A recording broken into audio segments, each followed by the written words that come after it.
Hello everyone. तो आज discuss करेंगे हम रेशियो एंड प्रोपोर्शन के कुछ basic level questions. First question है, you have to prove whether the given ratios are equal, that is they are in proportion. तो 1:5 and 3:15, when you cancel it, ratios become same. So yes, this is equal. Move on to the next question. 10/15 is equal to 4/6. Again, ratios are same. Hence, these fractions are equivalent, or we can say they are in proportion. Move on to the next question. We have to divide rupees 300 in the ratio 2:3.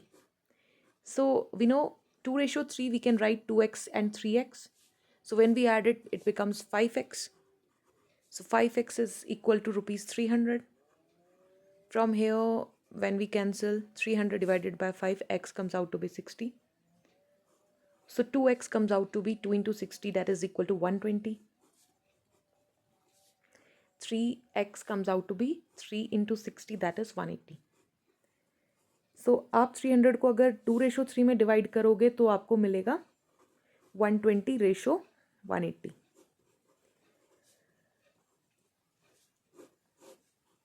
Next question, 2 hour 30 minutes को 1:4 में divide करना. We know 1 our आपका 60 minute के बराबर होता है, तो 2 घंटे आपके हो गए. 2 into 60, that is 120 minute. 2 hour 30 minute अब करो 120 में 30 को ऐड, हमें मिला 150 मिनट. नाउ इस 150 मिनट को आपको 1:4 में एक्सप्रेस करना है.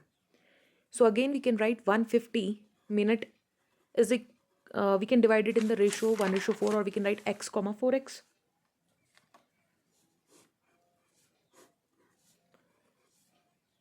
Again we add them, we get 5x.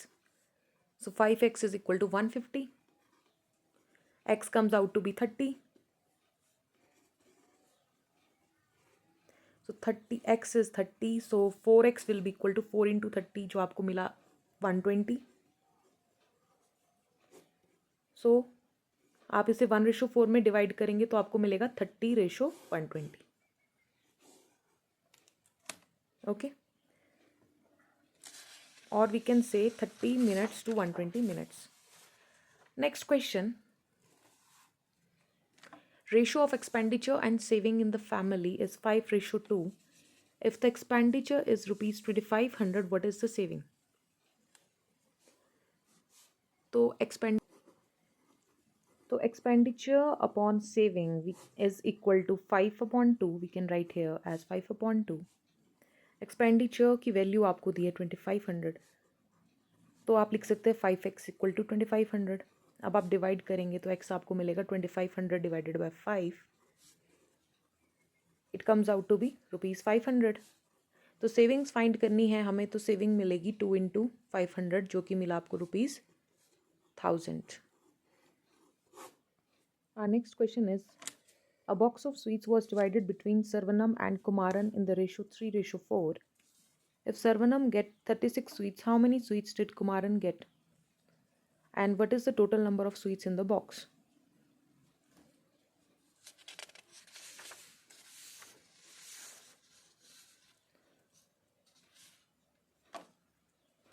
तो लिखते हैं सर्वनम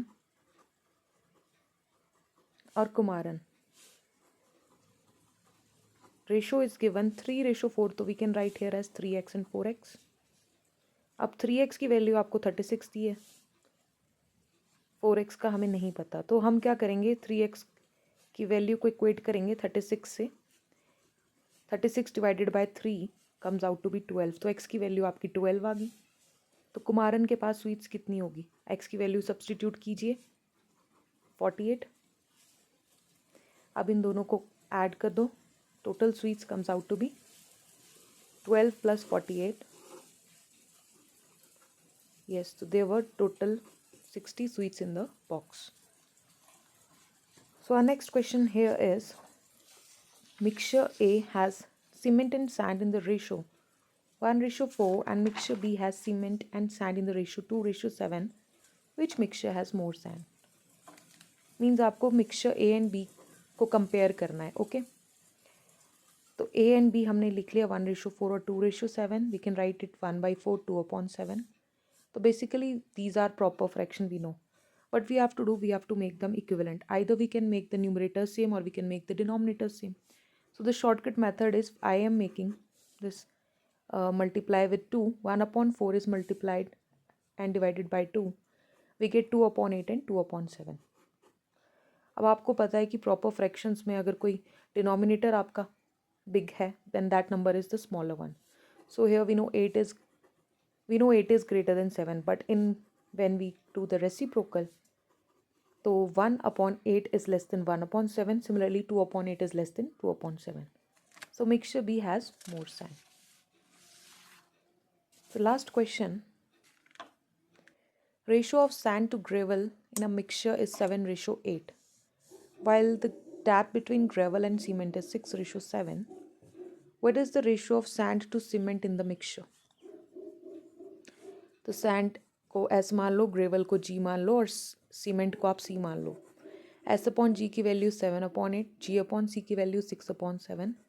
we have to find sand upon cement. Simply क्या करेंगे, इन दोनों इक्वेशन बना दो और इन दोनों इक्वेशंस को मल्टीप्लाई कर दो. S/G into G/C equal to 7/8 into 6/7.